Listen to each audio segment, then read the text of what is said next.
My name is Madison Hayes, and I'm 32 years old. What happened at my sister's wedding still makes headlines in our business community. Picture this: 200 guests in a grand ballroom, my mother's hand connecting with my face so hard my diamond earring flew across the marble floor. The reason? I refused to hand over the keys to my $2 million penthouse, right there during the reception speeches. But here's what nobody expected. When the CEO of one of the city's largest investment firms walked through those ballroom doors an hour later, my mother's scream could be heard 3 floors up. The man who entered wasn't just any CEO. He controlled 40% of my father's company, and he had something very specific to say about what he'd just witnessed on a live stream. Before we dive into this story, please take a moment to like and subscribe, but only if you genuinely enjoy stories about standing your ground. Where are you watching from? Drop your location and local time in the comments below. Let me take you back to that morning when I thought I was just attending my little sister's perfect wedding. I arrived at the Grandview Hotel at 8 a.m., 3 hours before the ceremony. The ballroom looked stunning, white roses and gold accents everywhere, exactly what Sophia had dreamed about since we were kids. I'd contributed $50,000 to make this day perfect for her, though nobody would ever mention that. "Madison, finally," my mother said, looking me up and down. "That dress. Couldn't you have chosen something more feminine? You look like you're heading to a board meeting, not your sister's wedding." I smoothed down my navy silk dress, elegant, appropriate, and yes, probably something I'd wear to the office. "Good morning to you too, Mom." "Sophia looks absolutely radiant in her gown," she continued, not even acknowledging my greeting. "A proper bride. You should see how she glows." The comparison wasn't new. For 32 years, I'd been the daughter who was too ambitious, too independent, too masculine in my choices. Sophia was the princess, sweet, traditional, everything our parents wanted in a daughter. "Madison, can you check the seating arrangements?" Dad called out. "But don't reorganize everything like you always do." I bit my tongue. The seating chart was a disaster, with divorced couples placed together and business rivals at the same table. But pointing that out would just make me the difficult one again. What they didn't know, what I'd never told them, was that I wasn't just some middle manager at a random company.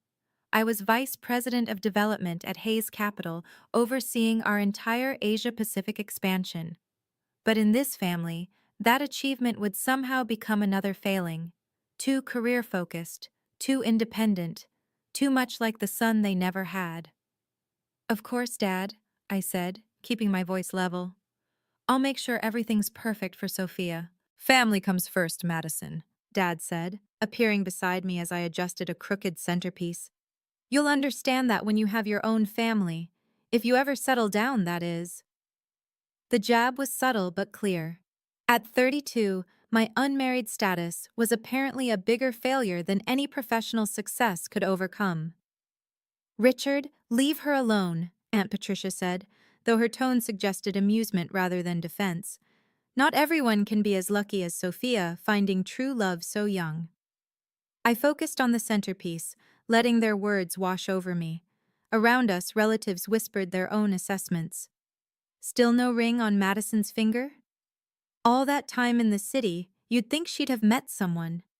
Poor Carol, at least she has Sophia giving her grandchildren soon. My cousin Derek smirked from across the room. "Hey, Madison, maybe if you spent less time in boardrooms and more time in normal rooms, you'd have a +1 today." The laughter rippled through our relatives. I wanted to tell them about the 3 men I'd dated this year who couldn't handle dating someone more successful than them. I wanted to mention that being single was a choice, not a failure. But what was the point? "She's just very particular," Mom explained to anyone listening. "Always has been. Too picky for her own good." I straightened another centerpiece, my hands steady despite the familiar sting of their dismissal. They had no idea who I really was, and maybe that was for the best. "So, Madison," Aunt Sally chirped during the pre-ceremony mingling, "how's that little apartment of yours in the city? Must be cozy." "It's a penthouse, actually," I corrected quietly. The group around us burst into laughter. Sally wiped tears from her eyes. A penthouse? Oh, Madison, you and your big city dreams. She likes to exaggerate, Sophia chimed in, gliding over in her wedding dress. Last year she said she was buying a Tesla. Can you imagine? I did buy a Tesla. It was parked outside, but I just smiled. Madison's always been ambitious, Mom said, in that tone that made ambition sound like a character flaw. Too ambitious, really. There's nothing wrong with a modest apartment, Uncle Tom added patronizingly. Not everyone can afford luxury. No shame in that, kiddo. My phone buzzed with a notification from my building's concierge about tomorrow's delivery to my 4,500 square foot penthouse on the 45th floor. The one with floor-to-ceiling windows overlooking the entire city. The one I'd paid for in cash after closing the Singapore deal. I could have shown them the photos. Could have pulled up the virtual tour I had saved. Could have mentioned the feature in Architectural Digest last month. But what would that prove? That I needed their validation? You're right, Uncle Tom, I said instead. There's no shame in living within your means. Sophia laughed, that tinkling sound she'd perfected. See? Madison's learning to be more realistic. Finally.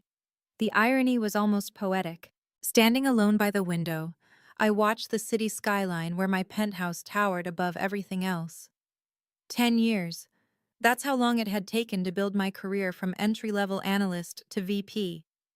10 years of 80-hour weeks, red-eye flights, and deals that made headlines in the Financial Times. That penthouse wasn't just property, it was proof. Proof that the girl they dismissed had made it. Proof that I didn't need their approval or their money or their connections. Every square foot was paid for with my own success. If I gave it to Sophia, just handed over the keys like some party favor, what would that make me? The perpetual backup plan? The family ATM who existed only to supplement their golden child's happiness? I thought about the nights I'd fallen asleep at my desk, working on proposals that would eventually net millions for the company. The promotions I'd earned while they were planning Sophia's engagement parties. The respect I commanded in boardrooms across 3 continents. None of that mattered here. To them, I was just Madison. Too masculine, too career-focused, too difficult. And if I gave in now, if I surrendered the one thing that symbolized my independence, I'd be confirming everything they believed about my place in this family. My phone screen lit up with a photo from my assistant. The view from my penthouse this morning, sun rising over the city, golden light flooding through those massive windows. She'd added a caption, "Your sanctuary awaits your return, boss." Sanctuary. That's exactly what it was. The one place where I wasn't someone's disappointing daughter or overshadowed sister, where I was simply Madison Hayes, the woman who'd built something extraordinary entirely on her own. I couldn't give that up, not even for family peace. Our Sophia, I heard Mom telling a group of guests, her voice carrying across the ballroom. She's everything a mother could want, so graceful, so caring. Did you know she volunteers at the Children's Hospital? And now she'll be such a wonderful wife. The guests cooed appropriately. Mom stood there, glowing with pride, listing Sophia's accomplishments, her teaching degree, her perfect engagement, her charity work. Not once did my name cross her lips. I'd transferred $50,000 to their account 3 months ago when Dad mentioned the wedding was getting expensive. I'd used my connections to get Sophia's wedding featured in the city's most prestigious bridal magazine. I'd even arranged for their honeymoon suite upgrade through my hotel points. Invisible. That's what I was. The family ghost who materialized only when they needed something. Such a beautiful family, someone said.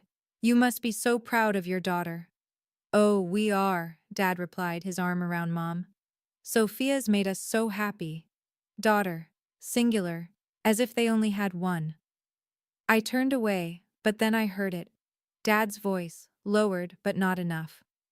After the toast, he whispered to Mom, we'll make the announcement about the penthouse. You're sure Madison will agree? Mom whispered back. She won't have a choice. Not in front of everyone. She's too proud to make a scene at her sister's wedding. My blood chilled. They'd planned this. It wasn't a spontaneous gesture of generosity. It was an ambush, designed to corner me using social pressure and familial obligation.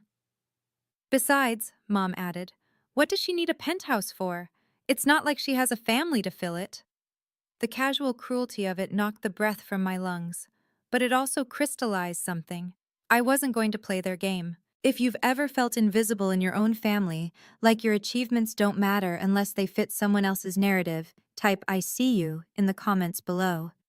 I see you, and your success matters, even if they don't acknowledge it.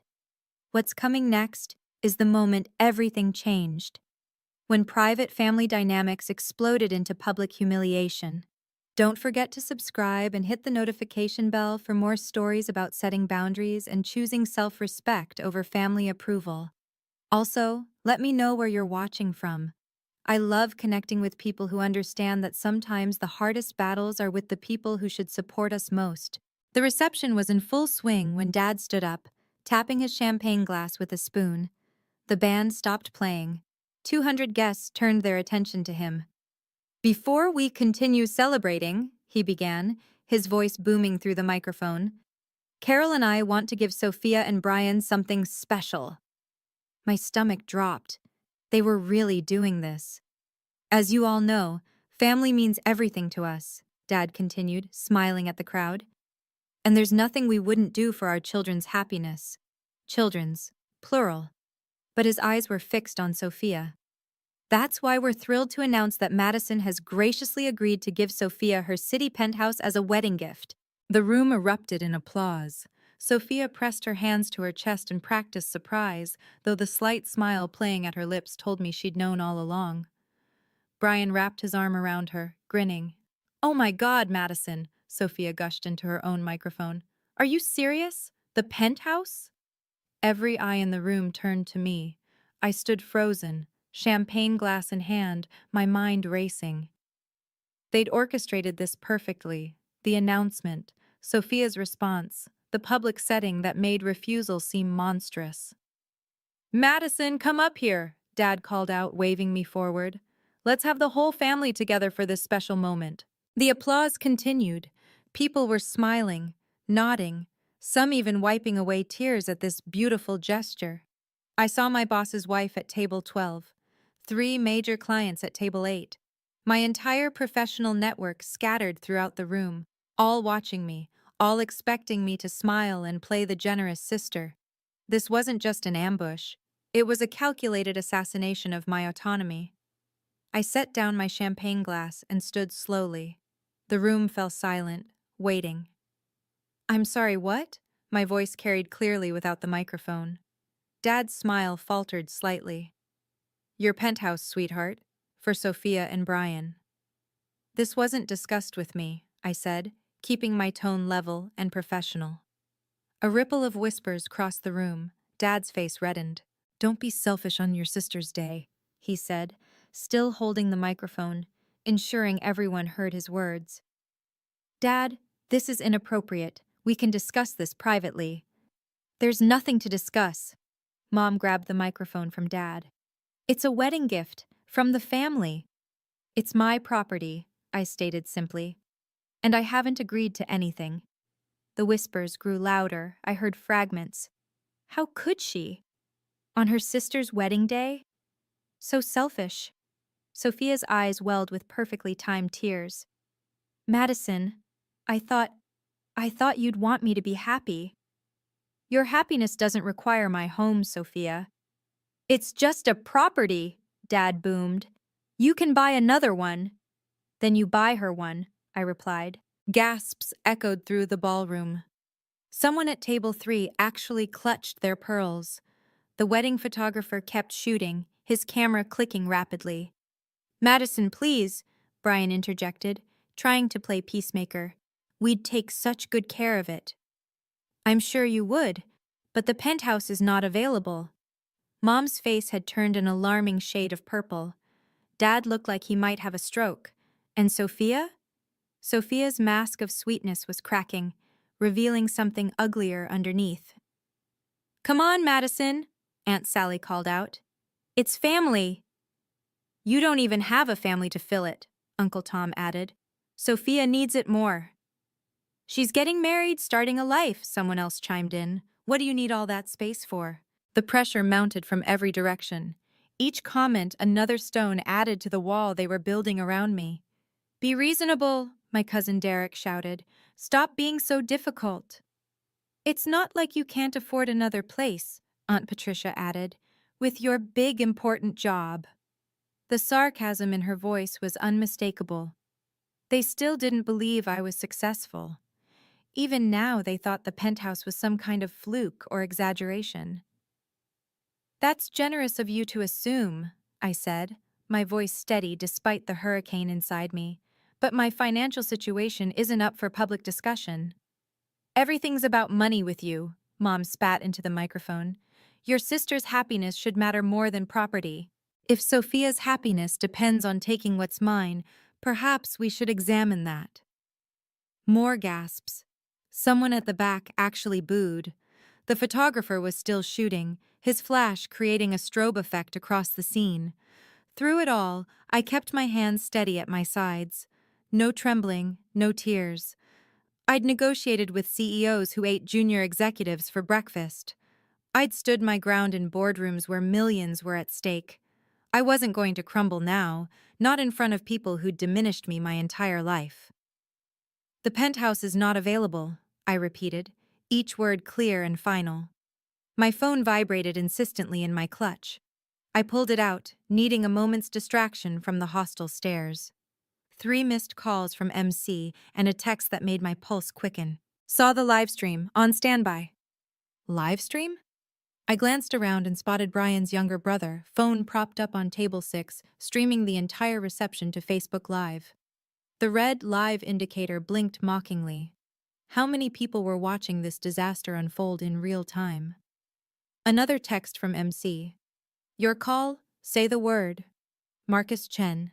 My mentor, my boss, and coincidentally, the man who owned 40% of my father's company, though Dad had no idea his silent partner and his daughter's CEO were the same person. We'd kept that information compartmentalized for exactly this kind of situation. "Madison, put the phone away," Mom snapped. "This is family time." "Apparently, it's also public entertainment," I said, nodding toward the live stream setup. "Your son-in-law's family is broadcasting this to the internet." Brian's brother quickly grabbed his phone, but the damage was done. Who knew how many people had already seen my parents trying to publicly coerce me into surrendering my home? "Wait for my signal," I texted back to Marcus, then slipped my phone back into my clutch. "So dramatic," Sophia sighed into the microphone, playing the victim perfectly. "All this fuss over a piece of property, I thought my sister loved me enough to want to help start my marriage off right." The crowd ate it up. Poor Sophia, rejected by her cold, selfish sister. But I noticed something. Dad kept checking his phone too, his face growing paler with each glance. The live stream had consequences he hadn't anticipated. "Your wedding is trending, by the way," I told Sophia quietly. "Congratulations." Standing there, surrounded by judgment, a memory surfaced from 6 months ago. Marcus had insisted on adding an unusual clause to my penthouse purchase agreement. "Trust me," he'd said, reviewing the papers. "You want protection against third-party interference, especially coercion from family members." I'd laughed it off then. My family was difficult, not dangerous. But Marcus, who'd built an empire from nothing, knew better. "If anyone tries to force you to transfer ownership under duress," he'd explained, "this clause activates. The company retains right of first refusal and can intervene to protect the asset and you." The penthouse had originally been a corporate property, transferred to me as part of my compensation package. The paper trail was impeccable, the ownership legitimate. But that clause, Clause 15.3, I remembered, gave Hayes Capital legal standing to intervene if someone tried to force me to surrender it. It wasn't just about property law. It was about protecting executives from exactly this kind of manipulation. Marcus had seen too many successful women pressured into giving up their assets to family members who felt entitled to their success. Madison's always been stubborn, Dad was saying to the crowd, trying to salvage the situation. But family comes first. She knows that. Family doesn't ambush each other, I said quietly, but my voice carried. The room went silent again. Even the waitstaff had stopped moving, trays balanced in their hands, watching this train wreck unfold. I thought about the documents sitting in Marcus's office safe. The ones that detailed not just the penthouse ownership, but the entire financial structure of Hayes Capital. The ones that would be very interesting to my father if he knew his daughter was essentially his business partner's right hand. Thank God for that clause Marcus insisted on. Mom descended from the head table like an avenging angel, her beaded gown catching the light as she stormed across the dance floor. She still clutched the microphone, her knuckles white around it. Madison Hayes, her voice boomed through the speakers, you will not ruin this day. You will not embarrass this family. I'm not the one creating a scene, Mother. We raised you better than this. She was 3 feet away now, close enough that I could see the vein throbbing in her temple. We gave you everything. You gave Sophia everything, I corrected. I earned what I have. You ungrateful. She caught herself, remembering the audience. Then, with forced sweetness that fooled no one, Sweetheart, just give your sister the keys. It's such a small thing. No. The word hung between us like a challenge. Mom's face cycled through emotions, disbelief, rage, humiliation. The entire ballroom held its breath. You will do this, she hissed, momentarily lowering the microphone. Or so help me. Or what? I asked, genuinely curious what threat she thought would work. She raised the microphone again. Everyone. My daughter seems to have forgotten what family means. Perhaps you can help remind her. The crowd stirred uncomfortably. Some people called out support for Sophia, but others had gone quiet, sensing this had crossed a line. Give your sister the keys. Mom's voice had dropped to a dangerous whisper that the microphone still caught. Now. No. You selfish, ungrateful girl. The words exploded from her. After everything we've done, everything we've sacrificed, you can't do this one thing? You're a disgrace to this family. She was close enough now that I could smell her perfume. The same suffocating floral scent from my childhood. Close enough to see years of resentment burning in her eyes. The slap came without warning. Mom's hand connected with my cheek with such force that my head snapped to the side. The crack echoed through the ballroom's perfect acoustics, amplified by the microphone she still held. My diamond earring, a gift to myself after closing the Singapore deal, flew off, arcing through the air in what seemed like slow motion before hitting the marble floor with a delicate ping. 200 guests gasped in unison. Then silence. Complete, absolute silence. The kind that makes your ears ring. The kind that makes every heartbeat sound like thunder. I stood perfectly still, my cheek burning, feeling the heat spread across my face. The photographer's camera had stopped clicking. The waitstaff stood frozen. Even the children at table 15 had gone quiet. Mom's hand remained suspended in the air, as if she couldn't quite believe what she'd done. The microphone in her other hand picked up her ragged breathing. I could see everything reflected in the mirrored walls. My reddening cheek, Mom's shocked face, Dad half standing from his chair. Sophia with her hands pressed to her mouth in what might have been genuine surprise. Brian's brother had his phone up again, capturing everything. The earring lay on the white marble, its diamonds catching the chandelier light, maybe 10 feet away. Such a small thing, but somehow it felt like the most important object in the room. I didn't move, didn't speak, didn't even bring my hand to my burning cheek. I just stood there, letting the silence say everything that needed to be said. Slowly, deliberately, I walked to where my earring lay on the marble floor. My heels clicked in the silence, each step echoing through the ballroom. I bent down, picked up the earring, and carefully put it back on. The simple action took maybe 30 seconds. It felt like 30 years. I straightened, smoothed my dress, and looked directly at my mother. She'd lowered her hand, but still gripped the microphone, her face a mixture of defiance and dawning horror. "Excuse me," I said, my voice perfectly steady. Then I turned to the head table. "Congratulations, Sophia. I hope your marriage brings you joy." I picked up my clutch from my table and walked toward the exit. Not rushing, not running, just walking with the same measured pace I used when leaving board meetings. "Madison," Dad called out. "Madison, wait!" I didn't stop, didn't turn around. Behind me, the ballroom erupted in chaos. Voices rising, chairs scraping, someone crying. But I kept walking. The moment I cleared the ballroom doors, I pulled out my phone and hit Marcus's number. He answered on the first ring. "Madison?" "Green light," I said simply. "Understood. How long do I have?" "Give me 45 minutes to get home." "Are you okay?" I touched my still burning cheek. "Execute the contingency, Marcus. Already mobilizing the legal team." "Madison, yes, now." "I meant, are you hurt?" "Nothing that won't heal," I said, entering the elevator. "But Marcus, make sure you bring the shareholder agreement, the one Dad never actually read." "With pleasure." I ended the call as the elevator doors closed, leaving my family's chaos behind. That moment, the slap heard by 200 people, did it make your blood boil? I know what it's like to be humiliated by the people who should protect you. But sometimes the best response isn't anger, it's strategic action. What comes next will show you why you should never underestimate someone you've pushed too far.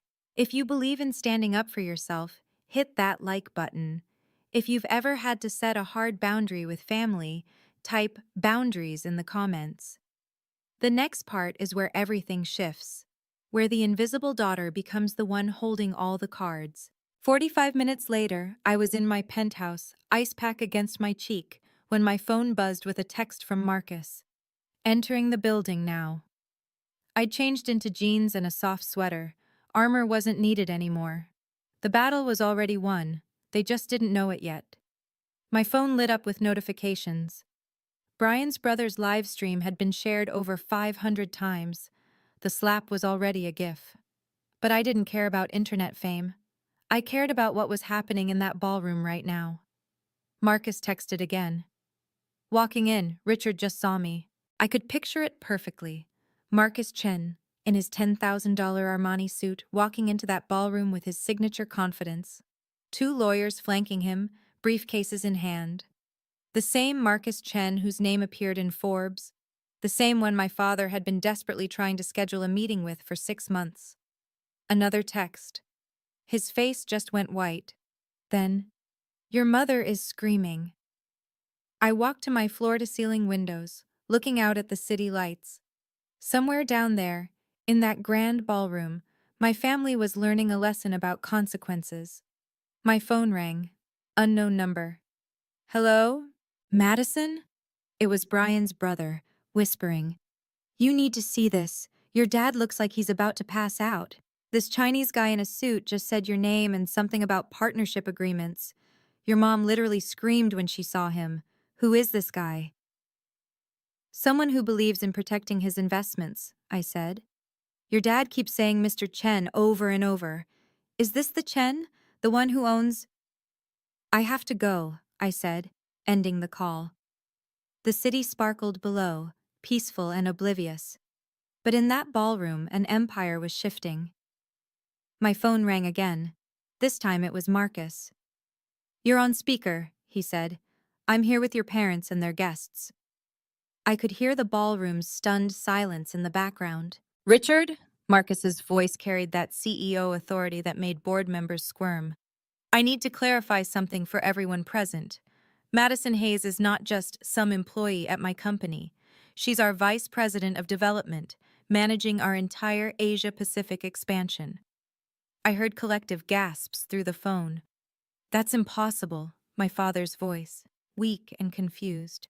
The Singapore deal that netted us 40 million? Madison led that. The Tokyo office that's now our most profitable branch? Madison built that from the ground up. The partnership with Samsung that your company desperately wanted a piece of? Madison negotiated every detail. You're lying, Mom's voice, shrill and desperate. Mrs. Hayes, your daughter is one of the most valuable executives in this city. The penthouse you tried to take, it was part of her executive compensation package. A package that I should mention includes certain protections. What protections? Dad asked.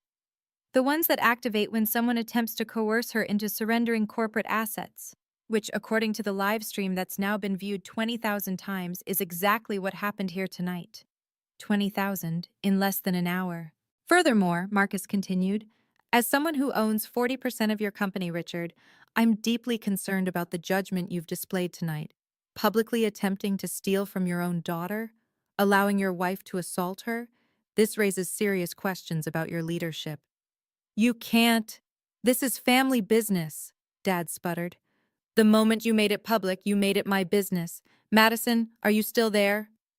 I'm here, I said clearly. Would you like to press charges for assault? The ballroom held its breath.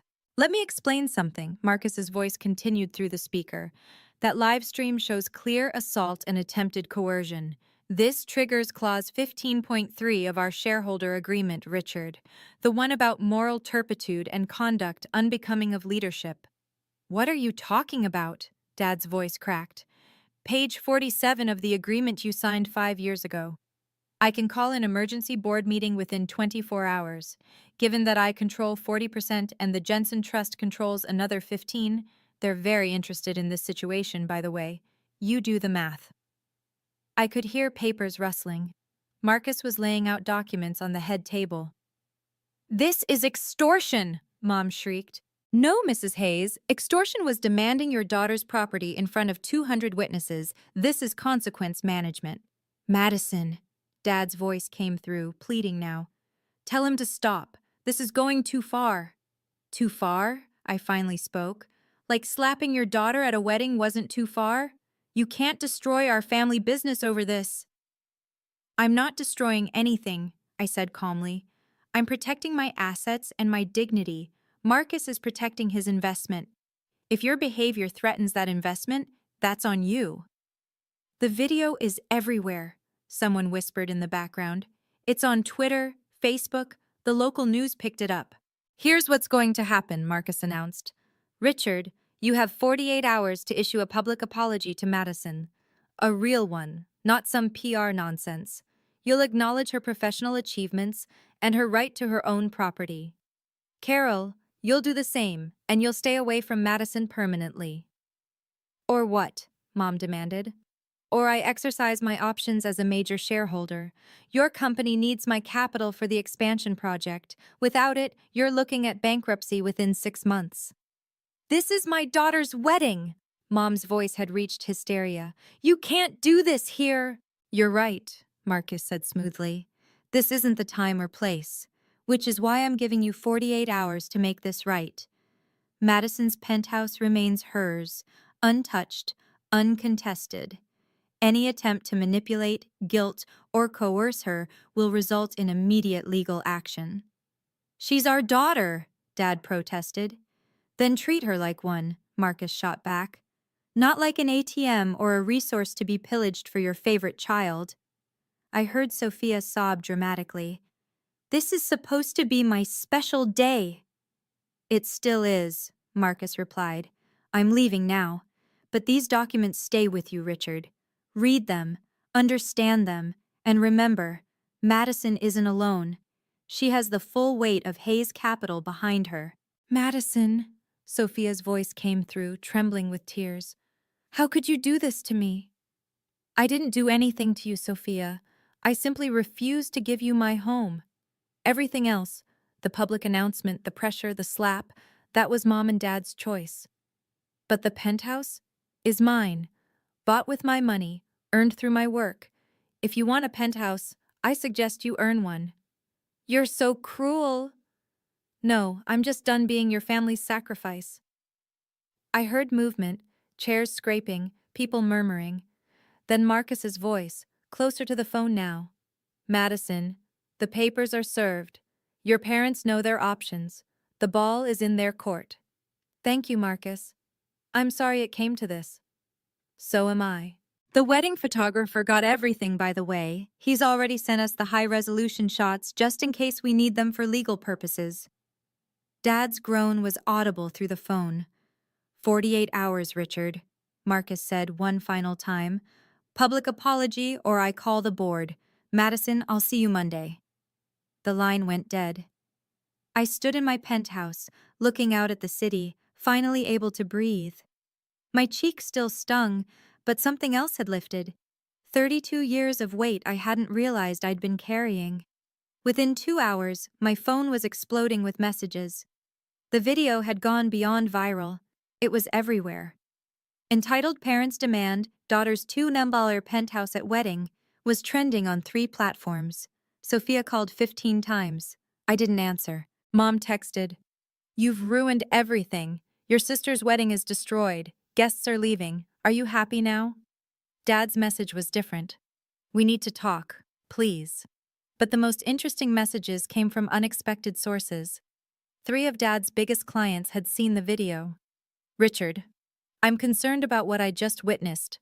We need to discuss our contract. Jim Patterson, Patterson Industries. This is deeply troubling behavior. My wife is insisting we reconsider our partnership. David Kim, Kim Electronics. I don't do business with people who hit their children. Contract terminated. Sarah Williams, Williams Logistics. That last one was a $3 million annual contract. Gone. Brian's family group chat, which I'd been added to months ago, was in chaos. His mother, "We're leaving. This is disgraceful." His father, "The wedding is off until we understand what kind of family we're joining." The wedding was falling apart, and I wasn't even there. Marcus texted privately, "Your father just called. He's panicking about the clients. 3 more have reached out with concerns." Then, the most satisfying message of all, from someone who'd recorded everything. "Your mom fainted when she realized the CEO of Hayes Capital was your boss. Like, actually fainted. They had to call paramedics." I poured myself a glass of wine from the bottle I'd been saving for a special occasion. If standing up for myself wasn't special, what was? My assistant texted, "Boss, you're trending. Also, 5 headhunters have already called asking if you're looking for new opportunities. Apparently, standing up to toxic family is very in right now."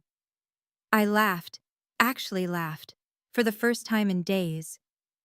By Monday morning, the business community had chosen sides, and it wasn't even close. The video had been shared in every major business network in the city. The narrative was clear. Successful daughter refuses to be bullied by entitled parents. CEO steps in to protect valuable executive from family exploitation. Dad's company lost 6 contracts in total. The expansion he'd been planning for 2 years was dead in the water. Without Marcus's capital and with the client exodus, he'd have to downsize. Sophia's honeymoon to Bali was canceled. Not by her, by Brian's family. They wanted to reassess the relationship dynamics before moving forward. The wedding gifts were being returned, but the most unexpected consequence came from my own company. Marcus called me into his office Monday afternoon.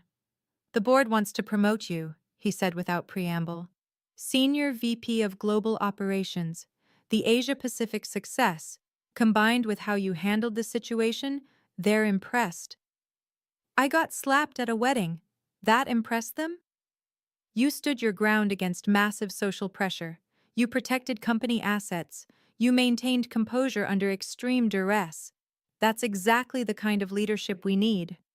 And the fact that you had to intervene shows you know when to leverage your resources. Madison, I've seen a lot of executives crumble under family pressure. You didn't just stand firm, you won. The promotion came with a 40% raise and stock options, enough to buy another penthouse if I wanted. Not that I needed another one. The one I had was perfect, a symbol of everything I'd achieved without my family's help or approval. I donated the raise bonus to a women's shelter that helped abuse victims leave toxic situations. It felt like the right thing to do. Dad's public apology came exactly 47 hours after Marcus's ultimatum. It was stiff, clearly written by lawyers, but it did the job. I apologized to my daughter Madison for my inappropriate behavior at the recent family event. I acknowledge her professional achievements and her right to her own property. This matter is now closed. Mom refused to apologize. She went on a social media rant instead, calling me ungrateful, selfish, and corrupted by corporate culture. The rant was screenshot and shared thousands of times, usually with comments like, "I see where the problem started," and "narcissist mother spotted." Sophia texted me a week later. "You ruined my life. Brian's family is making us go to counseling before they'll agree to the marriage. They think my family is toxic." "They're not wrong," I replied. "I hate you." I know. The extended family split into camps. Some sided with my parents, saying family should come first. Others reached out privately, sharing their own stories of being the scapegoat, the ATM, the one who was never good enough. Cousin Derek messaged, "I'm sorry for what I said. I didn't know they treated you like that all the time." Aunt Patricia, "Your mother is my sister, but she was wrong. I'm proud of you for standing up." But the most surprising message came from Brian. "I didn't know about the Penthouse ambush. I would have stopped it. Sophia needs to grow up, and maybe this is the wake-up call she needs. I'm sorry about your mom hitting you. That was assault, plain and simple." At least someone in that family had sense. I changed the locks on my penthouse the next day. Building security was given a list of people who were permanently banned from the property. My parents' names were at the top. The doorman, James, who'd known me for 3 years, pulled me aside. "Ms. Hayes, I saw the video. Good for you. My daughter went through something similar. Family isn't always family, you know?" I knew. I blocked my immediate family on all social media platforms. No dramatic announcement, no explanation, just quiet removal of their access to my life. My work became my focus. The promotion meant managing teams across 12 countries. I threw myself into it, building something meaningful without the weight of family expectations. Marcus became more than a boss. He became the mentor my father never was. "You know," he said over coffee one morning, "the best revenge is a life well lived without them." 3 months later, I got a text from an unknown number. It was a photo of Sophia's wedding gift, the one I'd sent after everything calmed down. A certificate for 6 months of family therapy sessions. "This is insulting," the message read. "It's necessary," I replied, then blocked that number too. My penthouse became what it was always meant to be, a sanctuary, a place where no one could demand, belittle, or diminish me. The floor-to-ceiling windows that looked out over the city reminded me daily that I'd built something they couldn't take away. Not for lack of trying, though. 6 months later, the dust had settled into a new reality. I was thriving.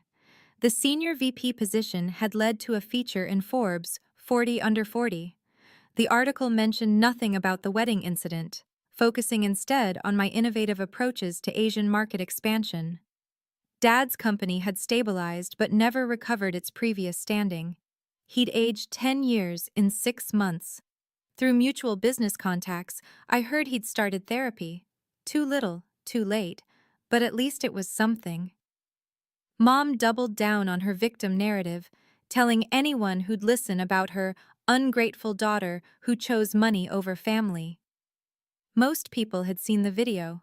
They knew better. Sophia's marriage to Brian lasted exactly 4 months. The counseling had revealed deeper issues: entitlement, inability to take responsibility, expecting others to provide for her. Brian's family had been right to be concerned. The divorce was quiet but final. She texted me once. "I hope you're happy. You got what you wanted." "I got what I earned," I replied. "There's a difference." The family I found at Hayes Capital became my real family. We celebrated wins together, supported each other through challenges, and never once did anyone demand I sacrifice my success for their comfort. Marcus and his wife invited me to their family dinners. His daughters, both in college, looked up to me. "You're proof we don't have to shrink ourselves for anyone," the older one said. That was worth more than any approval my birth family could have given. So here's what I learned from that disaster of a wedding. Blood doesn't make you family, respect does. Success isn't something you owe to people who never supported your journey. And sometimes, the most powerful thing you can say to toxic family is nothing at all. My penthouse remains mine. Every morning, I watch the sunrise through those floor-to-ceiling windows, coffee in hand, grateful for the peace I fought to protect. It's not just property, it's proof that I chose myself when everyone expected me to choose them. If you're struggling with family who demand more than they give, who take credit for successes they didn't support, who expect you to light yourself on fire to keep them warm, know this: your boundaries matter. Your success is yours. Your peace is worth more than their approval. You don't owe anyone your hard-earned achievements just because you share DNA. You don't have to accept disrespect in the name of family harmony. And you certainly don't have to tolerate abuse, whether it's physical like that slap or emotional like years of being treated as less than. The price of my freedom was high. I lost my birth family. But what I gained was worth it. Self-respect, genuine relationships, and a life built on my terms. Your story might be different, but the principle remains. You deserve to be celebrated, not tolerated. Choose people who choose you, not just when they need something, but always. What boundaries do you need to set today? Thank you for listening to my story. If you've ever had to choose between family approval and self-respect, you're not alone. Comment "Boundaries matter" if you believe in protecting yourself from toxic family dynamics. Share this story with someone who needs to hear that it's okay to choose yourself. Subscribe and hit the notification bell for more stories about setting healthy boundaries and building chosen families. I'd love to know, are you Team Madison for standing my ground, or do you think family should always come first? Let me know in the comments. Remember, your peace is non-negotiable.